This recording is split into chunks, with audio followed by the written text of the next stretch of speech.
ಇಸ್ರೇಲ್ನ ದೊಡ್ಡ ನಗರ ಟೆಲ್ ಅವೀವ್ನಲ್ಲಿ ಸಾವಿರಾರು ಕಾಗೆಗಳು ಇದ್ದಕ್ಕಿದ್ದಂತೆ ಆಕಾಶದಲ್ಲಿ ಹಾರಾಡ್ತಾ ಜನರನ್ನ ಬೆಚ್ಚಿ ಬೀಳಿಸಿವೆ. ಅದರ ವಿಡಿಯೋಗಳು ಆನ್ಲೈನ್ನಲ್ಲಿ ವೇಗವಾಗಿ ಹರಡುತ್ತಿವೆ. ಕೆಲವರು ಇದನ್ನ ವಿನಾಶದ ಚಿಹ್ನೆ ಅಂತ ಹೇಳ್ತಿದ್ದಾರೆ. ತಜ್ಞರು ಇದು ಸಾಮಾನ್ಯ ವಲಸೆ ಅಂತ ವಿವರಿಸಿದ್ದಾರೆ. ಆದರೆ ಪಕ್ಷಿಗಳ ಬಗ್ಗೆ ಇರುವ ಹಳೆಯ ನಂಬಿಕೆಗಳು ಭಯವನ್ನ ಹೆಚ್ಚಿಸಿವೆ ಅನ್ನೋದು ನಿಜ. ಮಧ್ಯಪ್ರಾಚ್ಯದ ಉದ್ವಿಗ್ನತೆಯ ಸಮಯದಲ್ಲಿ ಕಂಡ ಈ ದೃಶ್ಯ ಸಹಜವಾಗಿಯೇ ಆತಂಕಕ್ಕೆ ಎಡೆ ಮಾಡಿಕೊಟ್ಟಿದೆ. ನೋಡಿದ ಯಾರೇ ಆದರೂ ಭಯಭೀತರಾಗುವ ಹಾಗೆ ಕಾಗೆಗಳ ಹಾರಾಟದ ಈ ದೃಶ್ಯ ಕಾಣಿಸ್ತಿದೆ.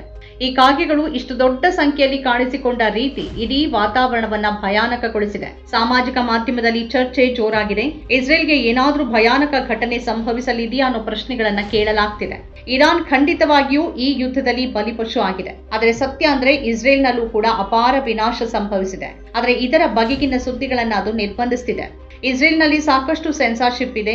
ಆದ್ದರಿಂದ ಹಾನಿಯ ನಿಖರವಾದ ಮಾಹಿತಿ ಸಿಗ್ತಿಲ್ಲ. ಹೀಗೆಲ್ಲ ಇರುವಾಗಲೇ ಈ ಕಾಗೆಗಳ ಹಾರಾಟ ಜನ ಬೆಚ್ಚಿ ಬೀಳೋಕೆ ಕಾರಣ ಆಗಿದೆ.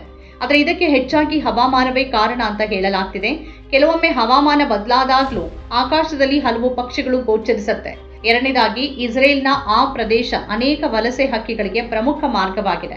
ಹವಾಮಾನ ಬದಲಾಗ್ತಿರೋದ್ರಿಂದ ವಲಸೆ ಹಕ್ಕಿಗಳ ಚಲನೆ ಸಾಕಷ್ಟಿರುತ್ತೆ. ಮತ್ತು ಇಸ್ರೇಲ್ನಲ್ಲಿ ಈಗ ಪ್ರತಿ 15 ನಿಮಿಷಗಳಿಗೊಮ್ಮೆ ಸೈರನ್ಗಳು ಮೊಳಗ್ತಿರೋದ್ರಿಂದ ಜನ ಆಗಾಗ್ಗೆ ಬಂಕರ್ಗಳಿಗೆ ಹೋಗ್ತಿದ್ದಾರೆ. ರಸ್ತೆಗಳಲ್ಲಿ ಸಂಚಾರ ಗಮನಾರ್ಹವಾಗಿ ಕಡಿಮೆಯಾಗಿದೆ.